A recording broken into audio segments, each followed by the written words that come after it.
시청자 여러분 안녕하십니까. 지금부터 좀 그냥 무정리를 시작하겠습니다. 자, 이번 시간에는 말이죠, 집중적으로 여야의 반응을 전해드리도록 하겠습니다. 여당은 여당대로 완전히 뒤집혀졌습니다. 그리고 야당은 이 간복이다 이렇게 얘기하고, 야당은 파괴 골자다 이렇게 나오고 있어요. 정반대입니다. 그러니까 우리 여권, 우리 보수 측에서는 이거 진짜 그럴 수 있어, 이건 말도 안 돼, 당혹, 충격, 분노 이런 거 주의되고요. 야당은 이건 간복이야, 이건 파괴하는 거야, 이렇게 정반대 입장에서 해석하고 있어요.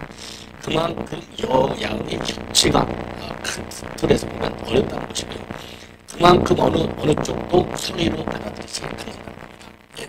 자, 그래서 저 대통령실에서 즉각적으로 이건 검토된 바 없다, 검토된 바 없다 이렇게 얘기를 해서 끌린 거지만, 제가 보기에 이건 진동이 제법 오래 갈 것 같아요. 언제까지 가느냐, 이게 이제 문제인데, 자, 그만큼 말이죠, 지금 대통령실도 우왕좌왕, 국민의힘도 우왕좌왕, 이게 사람을 실력이라고 하는 것은 위기시하고 리스크 관리를 누가 얼마만큼 잘해야 돼, 그게 능력 아니겠습니까? 자, 그래서 항상 얘기하잖아요.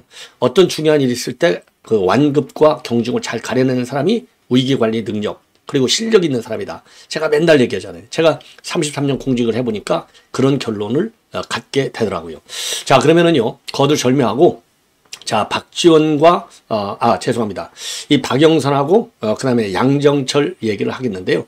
자, 양정철과 이 박영선과의 관계는 윤 대통령이 검사 때부터 굉장히 가깝게 지내왔다. 자, 우선 그 정도만 말씀을 드리도록 하겠고요. 그리고 지금 이제 윤석열 대통령을 검찰총장에 추천한 사람이 누구냐? 양정철이가 문재인한테 추천했다. 이게 거의 정설로 되어 있어요. 뭐 검찰총장 하는데 양정철 혼자 추천해갖고는 당연히 안 되겠죠. 그 당시만 해도 우선 조국도 민정수석이니까 이 사람이 훌륭합니다 해서 됐을 거 아니에요. 이게 참 인간만사 누가 하나 참 이렇게 얘기를 할 수 있는 대목인데, 자, 그래서 말이죠. 예, 어쨌든 간에 지금 이제 논란이 야기되고 있어서 이 반응을 이번 시간에는요, 집중적으로 이 앞방송에서도 대강 말씀을 드렸는데 좀 더 반응이 많이 나오고 있어요. 우선 이게 권성동 의원이 SNS에 글을 올렸습니다. 권성동 윤핵관이죠. 윤 대통령 아주 초기 국민의힘에 입당을 하고, 그리고 이 재선 과정에서도 핵심이었던 사람이 권성동인데, 당의 정체성을 전면적으로 부정하는 인사는 내정은 물론이고 검토조차 해서는 안 된다. 이 얘기는 저하고 똑같은 얘기잖아요.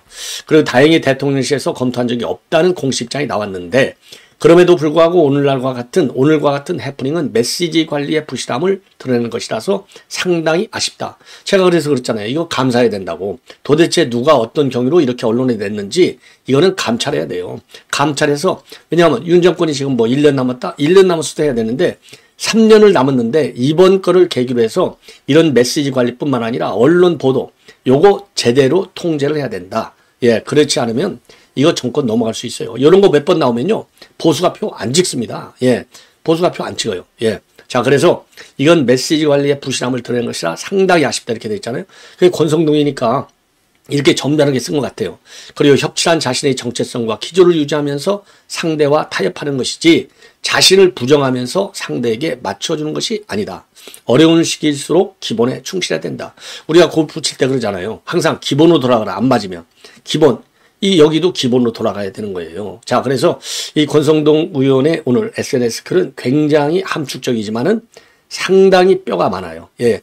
이 워딩은 굉장히 점잖아요. 그건 윤핵관이니까 점잖게 써야 되겠죠. 자, 그렇지만은 요 맥락을 보면 제가 이미 앞방송에서 얘기했던 거하고 거의 대동소이한 그런 기조를 유지하고 있다. 그리고 김용태, 지금 이번에는 이제 경기 포천 가평 30대죠. 예. 김용태의 경우에는요, 굉장히 당혹스럽다. 그래서 아이디어 차원에서 누군가 상상을 흘렸을 가능성이 큰 게 아닌가 싶은데, 만약 이것이 현실한다면 지지층 사이에서 후폭풍이 만받지 않을 것 같고, 훌륭하고 안 하고를 떠나서 야권 인사에게 보수층이 받아들이기가 감정적으로 어려운 부분들이 있다. 예. 요렇게 얘기를 했어요. 자, 그런데 이제 안철수는 좀 결이 다릅니다. 자, 이게 바로 피가 다른 거예요. 안철수는 본래 시작이 그 민주당 쪽에서 왔잖아요. 그러니까 우리하고 생각이 다를 수밖에 없어요. 기본 뿌리가 다르니까, 피가 다르니까. 자, 무난하다고 봐요. 근데 우리 보수는 다 놀래갖고 지금 난리가 났는데, 안철수는 그거 무난해. 그 예를 들고 있어요. 그래서 다들 좋은 분들이라고 생각하고 특히 김대중 대통령께서 IMF를 극복하기 위해서 보수 진영에 있던 분을 비서실장으로 모셔왔지 않느냐. 그러면서 말이죠. 여야가 서로서로 상생하고 화합하는 그런 협력관계로 IMF를 극복했으니까 지금 사실 어떻게 보면 IMF만큼 큰 위기가 지금 우리 앞에 닥쳐오고 있다. 그리고 그렇게 언급을 하고 있어요. 이 얘기는요. 이 TK 출신인 김중권 DJ정부 초대 비서실장을 거론하는 거가 되겠습니다. 그런데 이것도 뭐 물론 이 안철수 의원 이것도 하나의 이제 옵션으로 생각하겠죠. 그러다 보니까 지금 대통령실에서 검토했다는 거 아니에요? 예. 자, 그런데 물론 공식적으로는 부인하죠. 그런데 이거 검토한 게 맞다고 저는 봅니다. 김중권 비서실장하고 지금 거론되는 사람들하고는 결이 다르다. 예. 왜냐면요. 김중권 비서실장의 경우는 나라 말아먹는 그런 정책관을 갖고 있는 사람은 아니잖아요. 박영선과 그다음에 이 양정철의 정책관은 전략관을 봐라 이거예요. 우리가 도저히 이건 나라 막는 일이잖아요. 아니, 요게 다 문재인의 측근들인데 문재인 나라 말아먹었지 않습니까? 그러기 때문에 그냥 보수니까 괜찮고 진보니까 새로운 협치 이런 이 판을 넓히기 위해서 좋다. 이런 차원이 아니다. 이 근본적으로 근본의 뿌리가 김중권하고 이 사람들하고는 다르다. 이런 측면에서 이거는 이해할 수 없다라고 봅니다. 자, 그리고요. 지금 이제 이거와 관련해서 뉴시스가 박영선하고 통화를 했어요.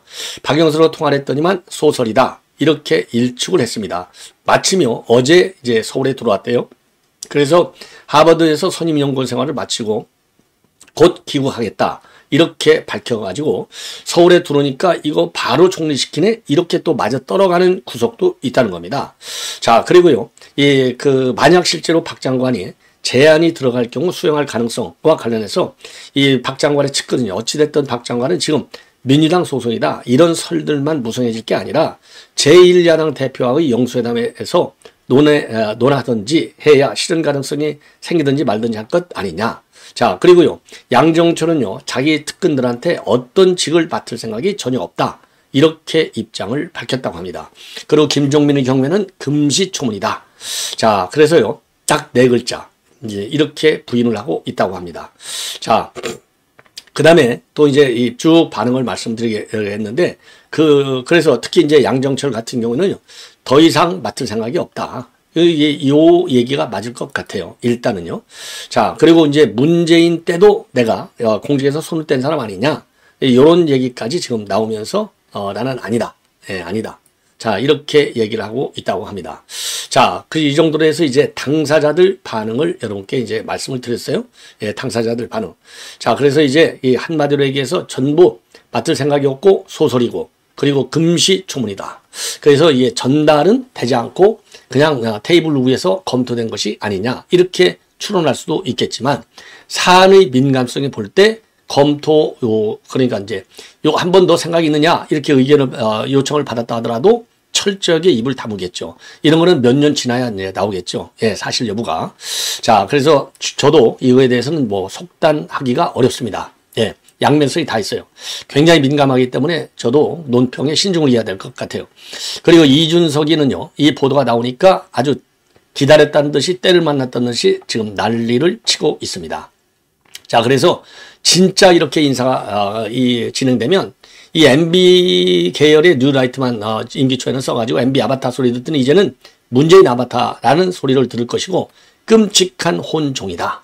이제야 왜 취임 초기부터 보수계열 인사들을 당내에서 그렇게 탄압해오고 내쫓았는지 알겠다. 여기서는 자기 내쫓았다는 것도 여기서 이제 다 은연중에 욕하고 있는 거나 마찬가지가 되겠습니다. 자, 그러면서 말이죠. 그러면서 이준석이 오늘 뭐 또 이제 여기저기 지나다니면서 뭐 어마어마하게 또 얘기를 많이 하겠죠. 자, 그러면서요. 맥락도 없고 전혀 미래지향적이도 개혁적이지도 않다. 예, 요렇게 입장을 밝혔습니다. 자, 그리고 말이죠. 대통령실이 꼭 다시 생각해 보기를 권고한다. 결국 맥락도 없이 사실상 거국 내각을 구성하는 안을 냈다는 것 자체가 윤석열 대통령이 얼마나 당황했는지 현재 정부를 수습하기 위해서 얼마나 두서없는 대안을 내고 있는지 결론이 난 상황이다. 여기서 지금 아주 곱씹어볼 대목이 두서없는 대안. 예, 좌충우돌가 있다, 정신 다 빠져 있다 이거죠.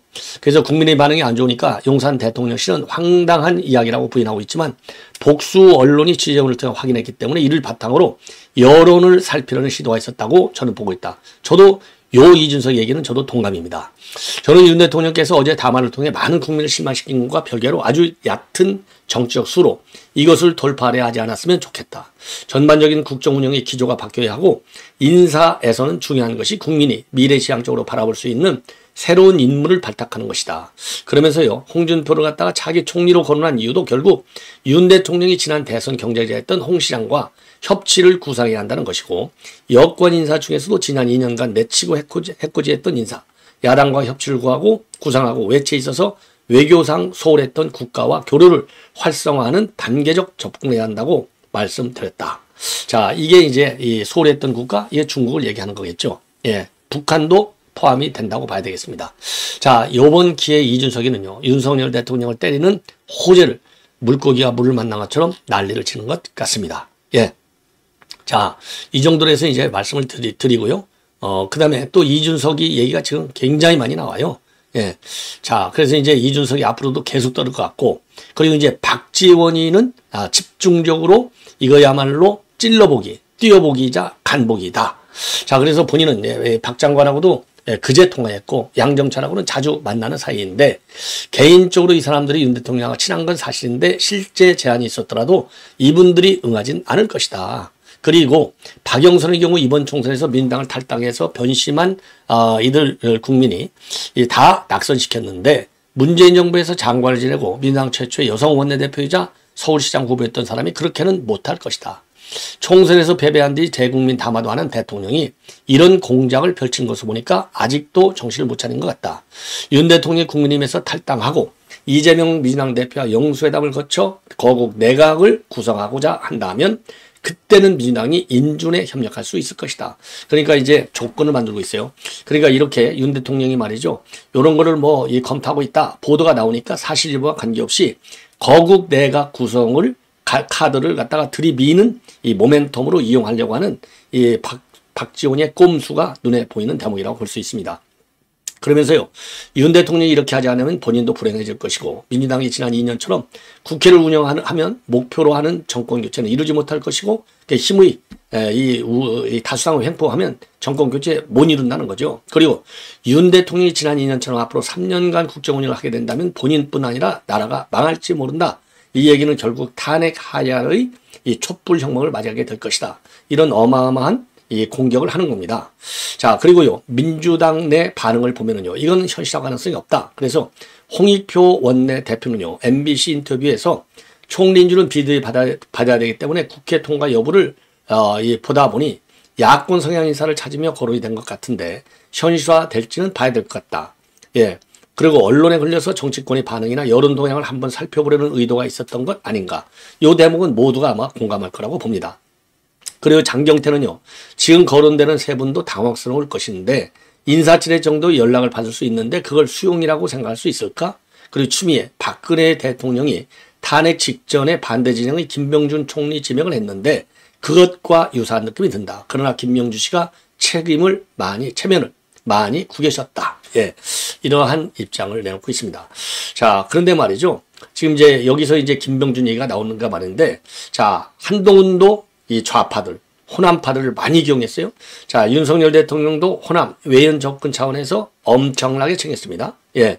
그리고 총리도 호남 총리를 앉혔고, 두 번째 총리로 거론되는, 유력하게 거론되는 분들, 김한길, 그 다음에 박준선, 전부 호남입니다. 자, 그러니까요, 근본적으로 현 정부는 보수의 지지를 갖고 탄생했지만, 이제 명목상으로 보면, 그리고 정치 현실적으로도 호남을 껴안아 안아야 되는 건 맞아요. 그러나 윤석열 대통령에 이어서 한동훈도 이번 선거 때 호남 인사를 적극적으로 포용하고 앉혔지만 결과가 뭐냐? 호남표를 분석해 봐라. 과연 이게 표로 연결이 됐느냐? 자, 그래서 보수를 좀 제대로 좀 챙겨라. 저는 그렇게 지적을 하고 싶어요. 예. 그리고 이제 안철수 아까 말씀드린 대로 자, 이거 괜찮은 아니다. 긍정적으로 이렇게 평가를 하고 있습니다. 자, 이 정도로 이제 말씀을 드리고요. 자, 이번에는 조금 이제 색다른 뉴스를 좀 말씀을 드리겠는데, 감사원에서 용산 이전과 관련해서 수사를 의뢰해서 검찰이 압수수색을 냈습니다. 자, 그래서 허위 견적을 떼어가지고요, 지금 10억대 손실을 야기시켰다. 이게 이제 핵심 요지로 되어 있어요. 그래서 이 경호처의 이 국장, 아주 높은 사람이죠. 지금 이제 징계 지금 대상으로 들어가 있습니다. 그래서 직위를 해제한 걸로 지금 알려지고 있는데요. 자, 어떤 사업이냐? 방탄유리 시공업체 관계자를 갖다가 국고손실 부패 혐의로 검찰에 수사 의뢰했습니다. 자, 그래서 요거는 지금 중앙일보가 단독으로 보도하고 있는 내용인데요. 감사원은요, 이 경호처 간부 A씨가 지인이 근무하는 업체에서 대통령실 이전 공사에서 방탄유리 시공 계약을 맺을 수 있도록 도와줬고, 수유 계약을 따는 이 업체는 공사비를 부풀린 허위 견적서를 제출해서 10억 원대의 이상의 국고 손실을 초래했다고 합니다. 그래서 감사는 이 과정에서 말이죠, 이 경호처 이 간부 A씨가 업체의 허위 견적서 제출을 눈감아준 정황, 그리고 금품수수 및 증거인멸 가능성을 의심해서 검찰에 수사 의뢰했고, 검찰은 작년 11월에요. 이 방탄유리 시공업체를 압수수색하고 업체 관계자를 불러 조사를 쭉 진행해 오고 있다고 합니다. 자, 그래서 감사원 조사 과정에서는 협의를 부인했지만 경호처 간부 A씨는요, 대기 발령을 받고 업무 배제된 상태에 있다고 합니다. 자, 그래서 추가적으로요, 검찰 수사 결과에 따라서 필요한 조치를 취할 예정으로 있다고 합니다. 그래서 이 대통령실 이전 사업과 관련된 이 감사는요, 참여연대 측에서 국민감사를 청구해가지고 2022년도 12월부터 시작이 됐습니다. 그래서 감사원은요, 외부위원이 참여하는 심사위원을 통해서 참여연대가 청구한 5개 감사 항목 중에 이전 비용의 추계, 그리고 재정 낭비 의혹을 제외하고 대통령실과 관저 이전의 결정 과정, 그리고 건축공사의 부패 행위, 요 부분을 집중적으로 감사했습니다. 그래서 윤석열 정부가 출범한 뒤에 현 정부에 대한 사실상의 첫 번째 주요 감사 내용이 되겠습니다. 자, 그래서요, 이 감사원에서는 그동안에 대통령 집무실하고 관저 이전에 관여한 이 공사업체를 찾아가서 공사 발주 내용, 그리고 실제 공사 이력, 요거를 비교하면서 현장 감사를 쭉 해왔고요. 자, 그리고 여기에는 이제 이 감사 경험에 풍부한 특별조사국 출신의 감사원들도 추가로 투입이 됐다고 합니다. 자, 그래서 이제 감사원은요, 공정하고 철저히 감사를 지금도 진행 중에 있다. 조만간 감사 결과 정리되는 대로 관련 내용을 발표할 것이다. 굉장히 충격적입니다. 윤석열 정부가 들어선 이후에 최초의 감사원 감사도 감사지만은요, 그야말로 이 경호처, 어느 누구보다도 그야말로 깔끔해야 되잖아요. 그리고 기강도 세야 되는데, 여기에서 10억 원대 이상의 국고 손실. 그러니까 이제 그 뇌물로 줬을 가능성이 배제할 수 없겠죠. 충격적이다. 자, 그리고요, 지금 이화영 술판. 이화영이가 지금 이 법정에서 진술한 내용이잖아요. 자, 검찰에서 이화영하고 김성태 술판을 만들어갖고 회유했다. 요거와 관련해서 이재명이가 계속 요 판을 키우고 있어요. 요 판을 키우고 있는데, 드디어 말이죠. 드디어 지금 이제 이 TF팀을 만들었습니다. 진상조사단을 꾸리기로 결정을 했다고 합니다. 그래서 진상조사단장에는요, 이 초선 모임인 철험회 소속의 강경파 민영배가 맡기로 했다고 합니다. 자, 그래서 이 진상조사단은요, 그동안에 검사범죄재형 TF, 이 김용민이가 팀장인데, 요거를 확대 개편하는 방향으로 추진될 예정이다. 이렇게 알려지고 있어요. 자, 그래서 이재명은요, 이 CCTV, 그 다음에 이제 출정 기록, 교도관 진술을 확인하면 금방 간단하다. 자, 그리고 어젯밤에도요, 이 검찰실 앞 창구로 표시된 방에 안 들어갔으면 수감자가 그 방이 회의실인 걸 얻지 않아 공범 수감자들 모임만으로도 불법이다. 자, 이렇게 지금 입장을 내놨고요. 이게 다라냐? 수감자들 수원검찰청에 모여 술판 부리며 술판 벌이면서 이 회유 압박을 했다. 요런 지금 SNS를 지금 계속해서 내놓고 있어요. 자, 이렇게 해서 이제 여론 몰이 공작에 돌입을 했다. 이런 입장이 이런 이제 해석이 가능하고요. 검찰 독재 정치 탄압 대책위도 18일 수원지검 앞에서 규탄 기자회견을 열 예정이라고 합니다. 예. 자, 그래서 이번에도 이 진상조사단을 민영배가 맡았는데, 이 검찰 개혁과 관련된 강경파가 이 당의 입장을 계속해서 주도할 것이다. 그래서 이 검찰 독재 타도를 전면에 대세워서 이 반정부 투쟁 활동을 강화시키려고 하는 이재명의 꼼수가 눈에 보이는 것이 아닌가. 자, 이렇게 생각이 듭니다. 자, 그래서요, 지금 여러분들 이제 이재명이는 물고기 만나듯이 지금 물고기가 물을 만나듯이 아주 지금 신나라 하고 있어요. 그래서 이재명이를 당 대표로 연임시켜야 된다. 요런 지금 공작까지 본격화하고 있는 게 지금 현재의 이재명의 모습이다. 자, 잘 나갈 때 조심해야 되겠죠. 예. 자, 그래서 지금 이재명의